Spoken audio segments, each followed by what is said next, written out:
ಆಗಲೇ ನಾನು ಅದ್ರ ಬಗ್ಗೆ ಪ್ರತಿಕ್ರಿಯೆ ಕೊಟ್ಟಿದ್ದೀನಿ. ಈಗ ನಮ್ಮ ಜಯದೇವ ನಿರ್ದೇಶಕರು ಏನು ನಾವು ಹಿಂದೆ ಮುಖ್ಯಮಂತ್ರಿಯವರೇ ಕೋವಿಡಿಂದ ಆಗ್ತಾ ಇರತಕ್ಕಂಥ ಪ್ರಕರಣಗಳ ಬಗ್ಗೆ ಪ್ರಕ್ರಿಯೆಗಳ ಬಗ್ಗೆ ಒಂದು ಸಮಿತಿಯನ್ನು ಮಾಡಿ ಅದ್ರ ಬಗ್ಗೆ ವಿಚಾರಣೆ ಮಾಡಿ ಅಂತ ಹೇಳಿದರು.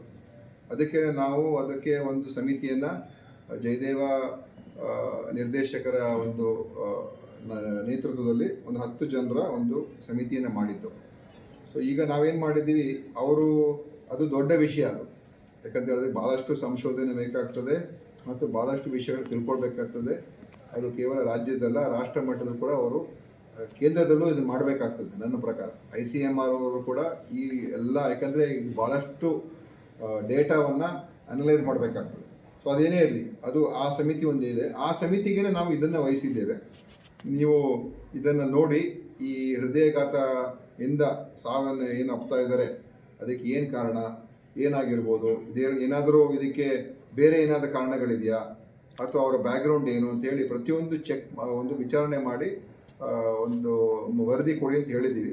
ಈಗಾಗಲೇ ಅದನ್ನು ನಾವು ಅವ್ರಿಗೆ ವಹಿಸಿ ಒಂದು 10 ದಿವಸದ ಒಳಗೆ ನಮಗೆ ಪೂರ್ತಿಯಾದಂಥ ಮಾಹಿತಿ ಕೊಡಿ ಅಂತ ಹೇಳಿದ್ದೀವಿ. ಅದಕ್ಕೆ ಬೇರೆ ಇನ್ನೇನು ಹೆಚ್ಚಿನ ಹೇಳೋಕ್ಕೆ ಹೋಗೋದಿಲ್ಲ. ಯಾಕಂತ ಹೇಳಿದ್ರೆ ನಮಗೆ ಪೂರ್ತಿ ಮಾಹಿತಿ ಇಲ್ಲದೇ ಸುಮ್ಮನೆ ನಾವೇನೋ ಹೇಳೋದು ಸರಿಯೂ ಇರೋದಿಲ್ಲ, ಮತ್ತು ಏನೋ ನಾವು ಹೇಳ್ಬಿಟ್ಟು ಅದೇ ದೊಡ್ಡ ಸುದ್ದಿ ಆಗೋದು ಬೇಡ. ಆ ಕಾರಣದಿಂದ ನಾವು ಇದನ್ನು ಗಂಭೀರವಾಗಿ ಪರಿಗಣಿಸಿದ್ದೇವೆ ಮತ್ತು ಇದರ ಬಗ್ಗೆ ಮುಖ್ಯಮಂತ್ರಿಯವರು ಕೂಡ ಇವತ್ತು ಮಾಹಿತಿ ಕೇಳಿದ್ದಾರೆ, ಏನು ಇದು ಅಂತ ಅವರು ಕೇಳಿದ್ದಾರೆ. ಅದರಿಂದ ಅದು ವರದಿ ಬಂದ ನಂತರ ಹೇಳ್ತೀವಿ.